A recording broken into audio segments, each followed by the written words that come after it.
नमस्कार, आपकी बात छत्तीसगढ़ में आप सभी का स्वागत है। आपके साथ मैं हूं अभिलाष मिश्रा। छत्तीसगढ़ के जंगल से जुड़ा अस्तित्व है, इसलिए जंगल शुरू है से यहां पर शुरू से ही बेहद बड़ा मुद्दा रहा है।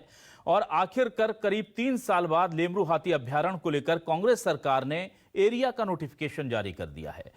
1995 वर्ग किलोमीटर का इसका दायरा होने जा रहा है।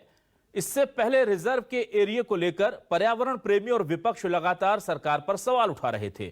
आदिवासियों ने राजधानी रायपुर तक पदयात्रा भी की थी। हाथियों और मानवों के बीच संघर्ष को कम करने के लिए रिजर्व ये बनाया जा रहा है, लेकिन इसके भीतर पड़ने वाले कोल ब्लॉकों पर विवाद की स्थिति पहले से बनी रही है। अब भी पर्यावरण के जानकार ये कह रहे हैं कि भले ही इस पूरे इलाके को करीब 2000 वर्ग किलोमीटर का बना दिया गया है, लेकिन बड़ी ही चतुराई से यह आरोप लग रहा है कि सरकार ने इसमें से जो कोल ब्लॉक वाली जगह है उससे नक्शे को शिफ्ट कर दिया है। यानी कि एरिया तो कम नहीं किया, लेकिन जो काम की चीज थी उसे निकाल लिया गया है। यह आरोप लगने के बाद सियासी घमासान है। उधर पर्यावरणविद भी इस पूरे मामले को नापतोल रहे हैं, लेकिन इस बीच छत्तीसगढ़ का आम आदिवासी यह सोच रहा है कि आखिर यह हो क्या रहा है, क्या यह ठीक है या नहीं। इसी पर करेंगे आज आपकी बात।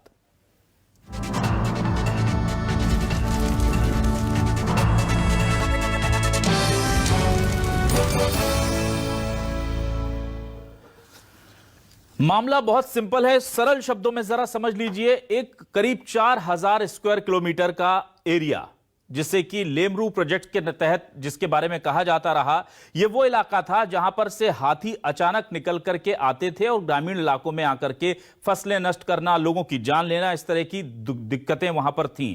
यह पूरा एरिया घने जंगलों का है, लेकिन यहां पर रिहाइश के चलते ये दिक्कतें हो रही थी। एक रास्ता निकाला गया कि हाथियों को अपना अलग एक कॉरिडोर दे दो, उनका एक एरिया बना दो, वहां पर रिहायशी बस्ती रहेगी नहीं तो वह हाथी बाहर आएंगे नहीं, ग्रामीणों को नुकसान नहीं पहुंचाएंगे। पहले करीब 4000 स्क्वायर किलोमीटर का यह पूरा एरिया था, बाद में इसे 2000 स्क्वायर किलोमीटर के आसपास लाया गया।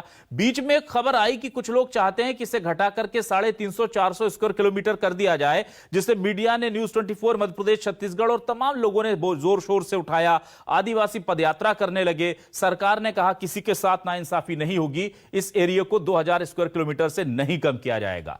सरकार ने आज नोटिफिकेशन जब जारी किया तो यह कहा कि देखिए 1995 वर्ग किलोमीटर का यह एरिया रहेगा। लोगों को लगा कि सब ठीक हो गया, सरकार ने उनकी बातें मान ली और अब यह जंगल बच जाएगा, हाथी भी बच जाएंगे और हाथियों से होने वाला नुकसान भी बच जाएगा।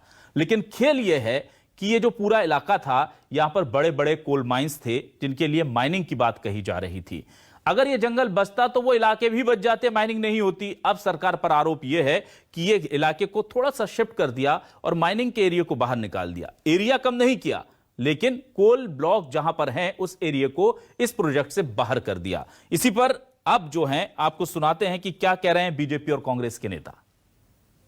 आज उन लोगों के मुंह पे ताला बंद हो जाएगा जो लोग यह चाहते थे या कहते थे कि सरकार रिजर्व क्षेत्र को कम करना चाहती है। यह आज स्पष्ट हो गया कि भूपेश बघेल की सरकार लेमरू एलिफेंट रिजर्व के क्षेत्र को 1995 वर्ग किलोमीटर रखना चाहती है और इसीलिए केंद्र सरकार के पास यह प्रस्ताव भेजा गया है। और यह आवश्यक भी था, छत्तीसगढ़ के हित में आवश्यक था, छत्तीसगढ़ के वन्य प्राणियों के हित में आवश्यक था और मानव हाथी द्वंद्व जो चल रहा है उसको रोकने के लिए आवश्यक था कि लेमरू एलिफेंट रिजर्व के क्षेत्र को 1995 वर्ग किलोमीटर यथावत रखा जाए।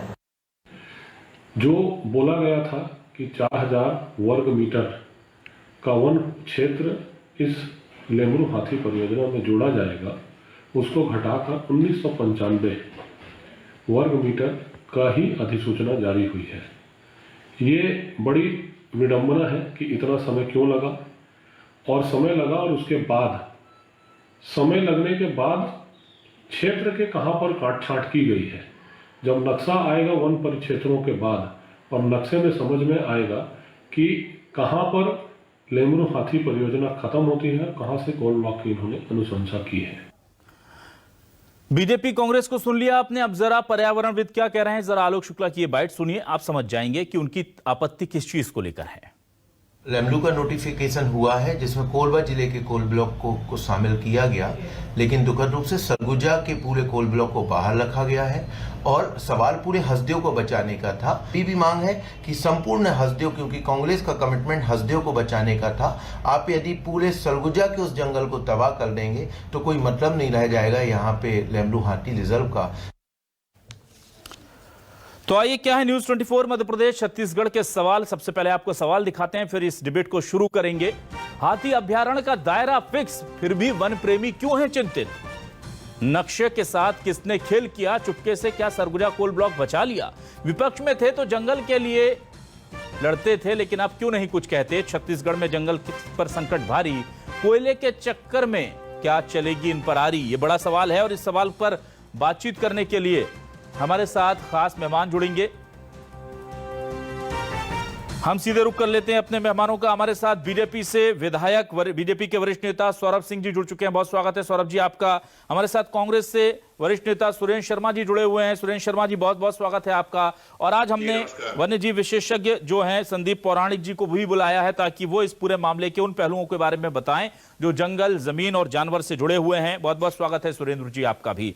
सबसे पहले मैं आना चाहूंगा सीधे सीधे उसी आरोप के साथ सुरेंद्र शर्मा जी, कि दायरा तो लगभग उतना ही रहा जितने की बात कही जा रही थी, लेकिन ये जो खेला किया है, क्या ये पूरा कैलकुलेटिव मूव है? सरगुजा का कोल ब्लॉक इसे भी बचा लिया और इलाका पूरा दे दिया। देखिए अभिलाष जी, सरकार जब चलानी होती है तो बहुत सारी चीजों को ध्यान रखना पड़ता है। निश्चित रूप से लेमरू अभ्यारण्य हमारे छत्तीसगढ़ के लिए अत्यधिक महत्वपूर्ण है और उसके महत्व को सरकार ने शुरू से समझा है। जब हम विपक्ष में थे तब भी लेमरू अभ्यारण्य की सुरक्षा के संबंध में चर्चा किया करते थे, बात किया करते थे। और हमको खुशी है इस बात की कि जो आज अधिसूचना जारी हुई है उसमें जो आंदोलनकारियों की मांग थी, जो क्षेत्र को ध्यान में रखते हुए आने वाले समय में पर्यावरण को सुरक्षित रखते हुए लेमरू अभ्यारण्य में एलिफेंट कॉरिडोर बनाने की जो कोशिश की जा रही है, ये निश्चित रूप से छत्तीसगढ़ के लिए एक बड़ी उपलब्धि की बात हो सकती है और होनी भी चाहिए। दरअसल में बहुत सारे लोग तो चाहते थे कि ये इसका एरिया बहुत घटाया जाए और इस इलाके में धरती के अंदर बहुत ही महत्वपूर्ण कोयले की खदान है, उन खदानों का दोहन किया जाए। मगर माननीय मुख्यमंत्री भूपेश बघेल जी ने बड़े साहस का काम किया है और निश्चित रूप से ये स्वागतीय कदम है कि 1995 वर्ग किलोमीटर का क्षेत्र अभ्यारण्य में सुरक्षित रखा गया है, ताकि उसमें हाथी जो है स्वच्छंद विचरण कर सके ठीक और जनहानि से जनता को बचाया जा सके।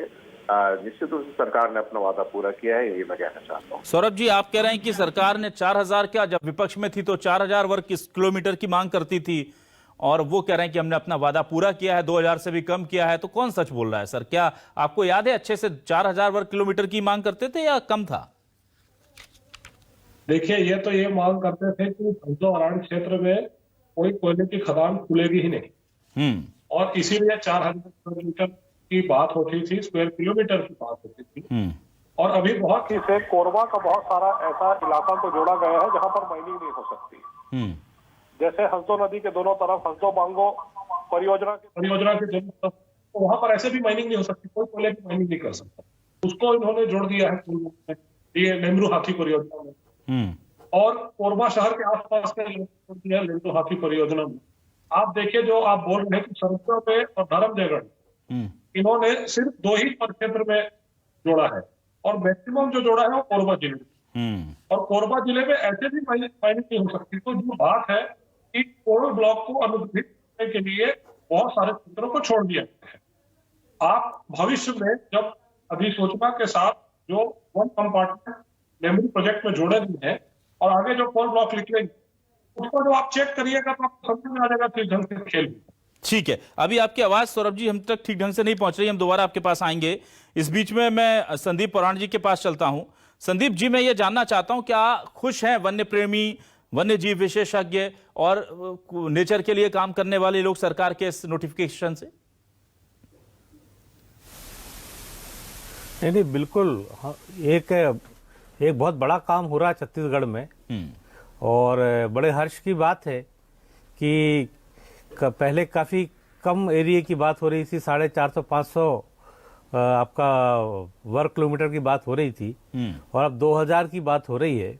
हालांकि हाथी जिस तरीके से जिस संख्या में छत्तीसगढ़ में आ रहे हैं, तो उनके हिसाब से ये एरिया भी बहुत बड़ा नहीं है, लेकिन देर आए दुरुस्त आए और इस पर जल्दी काम शुरू होना चाहिए। क्योंकि इस पूरी परियोजना को लागू करने में और पूरा कॉरिडोर बनाने में मेरे हिसाब से कम 10 साल का वक्त लगेगा कि हम इस पूरे के पूरे प्रारूप की जिस पे चर्चा हो रही है, इसको हम चाहें कि इसको हम देख पाएंगे लाइव कि यहाँ पे काम हुआ है। दूसरी चीज ये कि कहा कि कुछ एरिया निकाल दिया गया है, तो ऐसा एरिया ना हो जो कि सघन वन हो और हाथी वहाँ जाए। और दूसरी सबसे महत्वपूर्ण जो मैं आपसे बात करूँगा वो ये है कि सिर्फ आपका एलिफेंट कॉरिडोर बना देने से अगर कोई ये सोचता है कि एलिफेंट सिर्फ कॉरिडोर में रहेंगे तो ये बहुत बड़ी गलतफहमी है। क्योंकि ये कॉरिडोर जो है ये कोई चिड़ियाघर नहीं है कि आपने उससे पिंजरे बना दिए और जानवर जो है एक अपने पिंजरों में रहेंगे। हाथी की प्रवृत्ति होती है घूमने की, वो 50 से 60 किलोमीटर तक एक रात में चल लेता है। और मादा हाथी जो है उसका वो अपने दल का नेतृत्व करती है और वो एरिया से बाहर निकल के माइग्रेट भी करती है। ये जरूरी नहीं है, लेकिन ये है कि एक बार एक कॉरिडोर बन जाएगा तो ये हो जाएगा कि किसानों के खेतों में जो वहाँ सरगुजा के आसपास जो हाथी चले जाते थे या दूसरी जगह ग्रामीण बस्तियों में, उन पे दबाव कम हो जाएगा और इसका हम लोग बहुत स्वागत करते हैं। ठीक है, लेकिन सरगुजा का तो इलाका, वहां से संदीप जी इसी की तो आपत्ति है कि सरगुजा के इलाके को तो उस कॉरिडोर में शामिल ही नहीं किया गया, रिजर्व किया ही नहीं गया उसे। नहीं, मेरा ये कहना है कि एक साथ दो काम नहीं कर सकते मिश्रा जी आप, कि एक तरफ आप खनन कर लें और एक तरफ आप वन्य जीव को बचा लें। आप दो काम नहीं कर सकते हैं। हाथी जो है ये वर्ल्ड वाइड जो है, ये पूरे विश्व में इसकी उपस्थिति जो है बहुत कम होती जा रही है। बहुत कम हाथी बचे हुए हैं और हम लोग बड़े सौभाग्यपूर्ण हैं, बहुत सौभाग्य है हम लोगों का कि छत्तीसगढ़ में इतने अच्छे हाथी आए हैं। तो इसको बचाना हमारा कर्तव्य है। कोयला तो हमें कहीं से भी मिल जाएगा, कोयले का सब्स्टिट्यूट ही बहुत है। कई देशों ने तो कोयले पे काम आपका कहना चाहिए कि कोयले पे आधारित जो भी आपका ऊर्जा है उस पर निर्माण भी बंद कर रहे हैं लोग। ठीक है। तो ये चीज है कि अगले 10 सालों में ऐसा हो जाएगा कि कोयले का महत्व बहुत कम हो जाएगा। ठीक, लेकिन एक बार हाथी खत्म हो गया आपके यहाँ से तो एक बहुत बड़ा लॉस है। सुरेंद्र शर्मा जी, मैं आपसे ये जानना चाह रहा था, इस आरोप को लेकर के क्या सीधा जवाब आपके पास है कि क्यों सरगुजा का वो बेल्ट, नुकसान तो सबसे ज्यादा सरगुजा के उन्हीं इलाकों में हो रहा था जहां पर कोल ब्लॉक होने की बात कही जा रही थी। उसी ग्रामीण अंचल के आसपास के छोटे छोटे गांव कस्बे जो थे वहां नुकसान हो रहा था और वहीं उसी इलाके को इस दायरे से बाहर कर दिया गया। सर, क्या दबाव है कि वहां पर माइनिंग के लिए हमें जमीन जो है उसको एक्वायर करना पड़ेगा? नहीं, ऐसा कुछ नहीं है। बात दरअसल ये है कि सरकार ने तमाम इसके विशेषज्ञों के साथ बात की है, फॉरेस्ट के अधिकारियों के साथ बात की है, ग्राम सभाओं से तमाम प्रस्ताव मंगाए गए हैं, सबसे विचार विमर्श करके सरकार इस निष्कर्ष पे पहुंची है कि ये जो 1995 किलोमीटर का जो कॉरिडोर है ये ठीक है, पर्याप्त है। हालांकि पर्याप्त तो कहना मुश्किल है, क्योंकि मगर एक चीज देख लीजिए आप कि बढ़ती हुई जनसंख्या उसका भी दबाव है और एलिफेंट और हाथियों की सुरक्षा का भी प्रश्न है, वनांचलों का, जंगलों की सुरक्षा का भी प्रश्न है। तो इसमें संतुलन बनाने की आवश्यकता है। तो इन सारे बातों को ध्यान में रखते हुए सभी लोगों की राय मशविरा करके और एक रास्ता निकाला गया है। और मेरे ख्याल से 1995 वर्ग किलोमीटर का क्षेत्र एक बहुत बड़ा दायरा होता है और निश्चित रूप से इसमें जो प्रयोग होंगे इसमें जो सुरक्षा की व्यवस्था की जाएगी ताकि हाथी इस वनांचल में रह करके अपना ठीक से गुजारा कर सके, उनके खाने पीने की ठीक से व्यवस्था हो, ताकि वो बाहर आने जाने की या सरगुजा में किसी तरह से या अन्य जगह जा करके किसी तरह से धमा चौकड़ी मचाने की उनको नौबत ना आए। ये इस बात की व्यवस्था सरकार करेगी और इसके लिए थोड़ी प्रतीक्षा करनी पड़ेगी। मगर मैं निश्चित रूप से कह सकता हूँ कि 1995 वर्ग किलोमीटर का दायरा क्षेत्र जो है हाथियों के लिए सुरक्षित करना इस सरकार के लिए बहुत अच्छा कदम है, बड़ा कदम है। सुरेंद्र शर्मा जी, सौरभ जी कह रहे थे कि आप 4000 वर्ग स्क्वायर किलोमीटर की मांग करते थे विपक्ष में, आप तो पूरा इलाके के बारे में बोलते थे और सत्ता में आए तो सीधे हाफ पर आ गए। नहीं नहीं, ऐसा नहीं है। हम लेमरू अभ्यारण्य को पूरा उस इलाके को यहाँ पे एलिफेंट कॉरिडोर बनाने के लिए मांग करते थे। तो तमाम एक्टिविस्ट लोग मांग करते थे, कांग्रेस उसका समर्थन करती थी। मगर जब आज हम सरकार में हैं, हमको बहुत सारी बातों को विचार करना पड़ता है। और जो परिस्थितियां आई है, जो विशेषज्ञों की राय हुई है, भारत वालों की राय हुई है, ठीक है सौरभ उसके जी, हिसाब से सरकार ने ये कदम उठाया है और मैं सोचता हूँ ये बहुत अच्छा कदम है। ठीक है सौरभ जी, आपको क्या लगता है 2000 वर्ग स्क्वायर किलोमीटर का एरिया दिया तो है, कम से कम थोड़ा सा शिफ्ट ही हुआ है, दोनों ही चीजें हो जाएंगी, थोड़ा माइनिंग से पैसा भी आ जाएगा प्रदेश में और हाथी भी बच जाएंगे, दिक्कत क्या है? देखिए, हाथियों की समस्या के लिए पिछले 3 साल में सरकार ने कुछ नहीं किया। लेमरू परियोजना की अधिसूचना जारी करने के बाद हाथियों का ये समस्या है, जो हाथी मानव जीवन है, उसमें कोई सुधार नहीं आ जाएगा। हाथी को नहीं पता कि यहाँ पर लेमरू परियोजना चालू हो जाती है, यहाँ पर लेमरू परियोजना खत्म हो जाती है। अभी हाथी उदयपुर में है, हाथी सरगुजा शहर के सिवाने में है। और हाथियों को ये नहीं पता है कि यहाँ पर क्या परियोजना, ये लेमरू का सिवाना है और यहाँ से कोल ब्लॉक चालू होता है, हाथी को नहीं पता है। तो हाथी की समस्या के लिए सरकार ने पिछले 3 साल में कुछ नहीं किया है और लेमरू प्रोजेक्ट बनने से हाथी की समस्या का कोई निराकरण नहीं होगा। ठीक है, आपको लगता है कोई निराकरण नहीं होगा, लेकिन संदीप पुराण जी, मैं जानना चाह रहा हूं क्या वाकई में हाथियों के लिए कॉरिडोर बनाने से सारा मामला खत्म हो जाएगा, सारी परेशानी खत्म हो जाएगी? नहीं, मैंने आपसे पहले ही कहा कि बहुत अच्छा काम है और एलिफेंट्स के लिए वहां पर जो है सरगुजा से, लेकिन आप देख रहे हैं मिश्रा जी की बहुत बड़ी संख्या में, जितने वहां पर सरगुजा में नहीं है उससे ज्यादा हाथी निकल के उस एरिया से बाहर आ रहे हैं। और ये हाथी जो है यहाँ से निकल के आपका जो साउथ वाला रास्ता है, उस रास्ते से यहाँ से लेके आपका नॉर्थ से साउथ का जो रास्ता है, वो एक रास्ता खुलेगा, आप देखना आने वाले समय में, और बस्तर तक जो है हाथी जाएगा। तो ये काम अच्छा हो रहा है, लेकिन इसके अलावा हमें थोड़ा सा और भी काम करना पड़ेगा कि हाथी जैसे सिर्फ यही नहीं, जैसे महासमुंद के अगर आसपास हाथियों का दल है और पिछले 2.5-3 साल से वो वहां पर है, तो वहां भी उनके लिए कुछ व्यवस्था करना पड़ेगी। सिर्फ एक एरिया आपने कर दिया तो जैसे मैंने पहले ही कहा कि ये कोई ऐसा नहीं है कि कोई आपका कोई चिड़ियाघर है कि आपने उसमें हाथियों को बंद कर दिया और फिर हाथी वहां से बाहर नहीं आएंगे, ऐसा है नहीं। हाथी की एक प्रवृत्ति होती है, वो निकलता है और माइग्रेट करता है। आप वहां भी देखें, नेपाल का जो चितवन नेशनल पार्क है काफी समृद्ध है, काफी अच्छा है, मैं वहां भी गया हूँ, काफी अच्छा वेजिटेशन है, सब है वहां पर।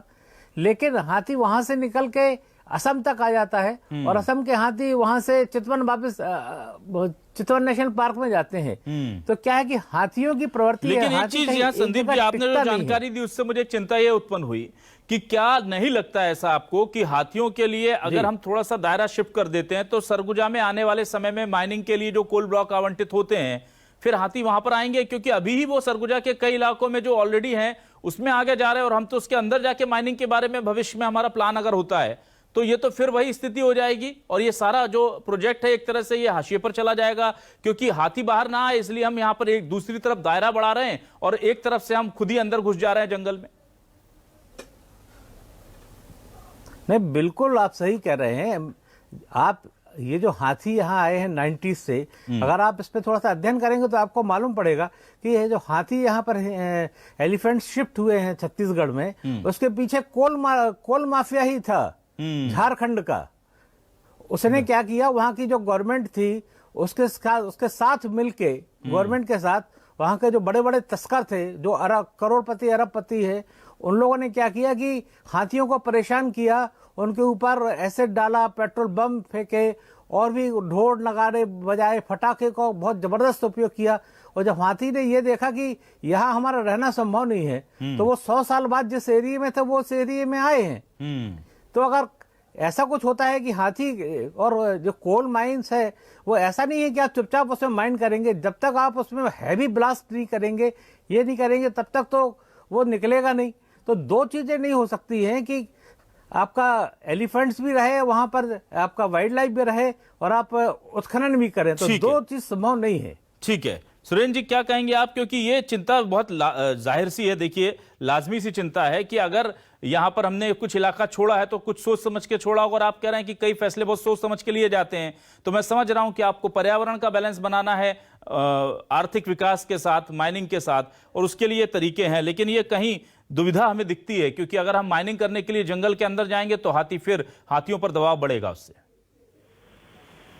देखिए अभिलाष जी, जैसा कि अभी पुराने जी बता रहे थे, ये समस्या कोई नई नहीं है। ये समस्या काफी लंबे समय से, खास तौर पे 2000 के बाद से गंभीर रूप से छत्तीसगढ़ में तमाम इलाकों में हाथियों के विचरण का और आदमी और मनुष्यों के और हाथियों के बीच द्वंद्व की बहुत बड़ी लंबी कहानी है, और बहुत ही फसलों को नुकसान पहुंचाने के, और इन सब चीजों को हम लोग देख रहे हैं जी। बात दरअसल ये है कि पिछले 15-20 सालों में इस विषय में कोई काम हुआ नहीं, किसी तरह के इस दिशा में कोई प्रयास नहीं हुए। सिर्फ एक जो सूचना दी जाती है कि हाथी यहाँ पर विचर रहे हैं, इसके अलावा कोई ऐसा कुछ किसी तरह का प्रयास हुआ नहीं।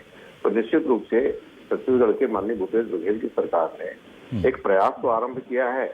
ये 2000 स्क्वायर किलोमीटर का एक क्षेत्र जो आरक्षित किया है हाथियों के लिए, तो इसको आप ये आखिरी मत मानिए ना, ये तो शुरुआत है। सौरभ जी, 15 सालों में आपने कुछ किया नहीं और अब एक शुरुआत अच्छी हुई है, तो इसको अगर कोई जरूरत महसूस होगी तो उसमें और सुधार कर लिया जाएगा, क्या कहेंगे इस पर आप? समेर पिंगला और बादलपुर 2 हाथी अभयारण्य हमारी सरकार ने, भारतीय जनता पार्टी की सरकार ने बनाया था। प्रोजेक्ट एलिफेंट के तहत उसमें काम चल, और उसके बाद भी हाथी मामला खत्म नहीं हुआ। तो हमारी सरकार ने भी प्रयास किया था, 2 अभयारण्य बनाए हैं। और अभयारण्य बनाने से, प्रोजेक्ट बनाने से या कोई भी अभयारण्य बनाने से हाथी का ह्यूमन जो कॉन्फ्लिक्ट है वो खत्म नहीं होने वाला है। जो बड़ी चीज है वो ये है कि लेमरू प्रोजेक्ट में राजनीति हुई। माननीय राहुल गांधी जी यहाँ है, और राहुल गांधी जी वहां पर जाके वहां निवासियों को उन्होंने आश्वासन दिया कि यहाँ माइनिंग नहीं होगी, हमारी सरकार बनाओ, यहाँ इस तरह कोई माइनिंग नहीं होगी। हम कोल ब्लॉकों की क्यों अनुशंसा, और कोल ब्लॉकों की अनुशंसा के लिए तो इतना समय क्यों लगा रहे हैं के लिए? इसलिए कि आप बैठ के तय करते हैं कि कौन सा ब्लॉक कोल ब्लॉक के लिए जाएगा, कौन सा आपका वन परिक्षेत्र और कौन सा वन परिक्षेत्र लेमरू प्रोजेक्ट रहेगा। ये सारी चीजों की तैयारी की गई 8-10 महीने में, उसके बाद फिर अधिग्रहण की गई। ठीक है सर, तो कुल मिलाकर के सीधी सी बात है कि कांग्रेस जब विपक्ष में थी तो उस पर ये आरोप लग रहे हैं कि वो 4000 स्क्वायर किलोमीटर की बात करती थी। राहुल जी लेमरू प्रोजेक्ट को लेकर के आदिवासियों के बीच गए और कहा कि यहां कोल ब्लॉक का आवंटन नहीं होगा, माइनिंग नहीं होगी। और अब जब सत्ता में है कांग्रेस तो उसे दोनों चीजें देखनी है कि कैसे बैलेंस बनाकर चला जाए। बीजेपी को मौका मिल गया है, यह सियासत का तकाजा है कि जिन आरोपों को बीजेपी केंद्र में सहती है, छत्तीसगढ़ में उन्हीं आरोपों को लेकर वो सीधे तौर पर राज्य सरकार पर निशाना साध लेती है। मेरा इशारा किस तरफ है आप समझ गए होंगे। बहुत बहुत शुक्रिया हमारे तमाम मेहमानों का, सौरभ सिंह जी, सुरेंद्र शर्मा जी और संदीप पौराणिक जी, इस खास डिबेट का हिस्सा बनने के लिए। तमाम दर्शकों का भी शुक्रिया।